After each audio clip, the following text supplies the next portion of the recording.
दूसरी ओर ये फेवर जो परमेश्वर देता है, मैंने आपको बताया, यहूदी ज्ञानी पुरुष कहते हैं फेवर इसलिए आता है क्योंकि विवाह का गिफ्ट, दोनों ने विवाह कर लिया, अब इसका गिफ्ट परमेश्वर ने दिया, अपना फेवर इन दोनों को प्रदान कर दिया। लेकिन यहूदी रब्बी कहते हैं कि जो व्यक्ति लालच के अंदर आकर के विवाह करता है उसको यहोवा का अनुग्रह नहीं मिल पाता है। कई सारे लड़के जो होते हैं, जूइश सेजेस कहते हैं, वो ये देखते हैं कि कितनी खूबसूरत है, और कई सारे लड़के ये देखते हैं कि कितना पैसे वाले परिवार के अंदर मैं शादी कर रहा हूं, तो वो उनका रिवॉर्ड जो है वो उनको उसी समय मिल जाता है, जो उन्होंने चाहा वो उनको उसी समय मिल जाता है और यहोवा का अनुग्रह नहीं आ पाता है। लेकिन जो सिर्फ बिना लालच के अंदर विवाह करता है, जिसको सिर्फ विवाह करना होता है और कोई लालच उसके मन में नहीं होता है, तो परमेश्वर उसको जो पत्नी देता है उसके साथ अपना फेवर भी परमेश्वर प्रदान कर देता है। देखिए, आज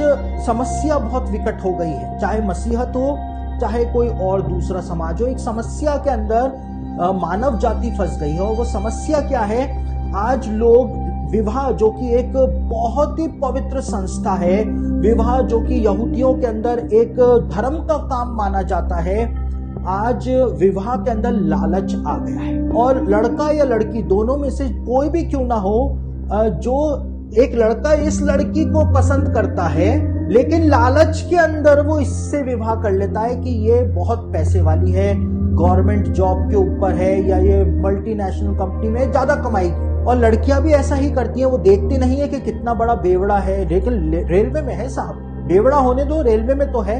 तो जिसको पसंद करती है, जिससे विवाह करना चाहती है, उसको लात मार करके वो इससे विवाह कर लेती है कि भाई रेलवे वाले से, गवर्नमेंट जॉब वाले से, या इस वाले से, उस वाले से, पैसे वाले से, कार वाले से वो शादी कर लेती है। लेकिन होता क्या है, ऐसे ये बेमेल विवाह है। बेमेल विवाह, चाहे मसीही लड़की ने मसीही लड़के से ही विवाह किया हो, लेकिन बेमेल विवाह है क्योंकि लालच के अंदर शादी किए गए हैं। ऐसे लालच में जो लोग शादी करते हैं, यहूदी ज्ञानी पुरुष कहते हैं उनके ऊपर यहोवा का अनुग्रह नहीं होता है। क्यों नहीं होता है? क्योंकि जो लालच उन्होंने किया वो उनको मिल गया, तो परमेश्वर का फेवर उनको मिल नहीं पाता है। और क्या होता है, जब ऐसे लोग लालच के अंदर शादी कर लेते हैं, चाहे लड़का हो चाहे लड़की हो, तो 6 महीने 1 साल तक तो वो लालच उनकी आंखों के अंदर बस जाता है। लेकिन जब वो सारी चीजें मिल जाती हैं तो वापस से उनको वो पुराना जो लड़का था या जो लड़की थी वही याद आनी शुरू हो जाती है। फिर फेसबुक के ऊपर उसी को सर्च मारते हैं,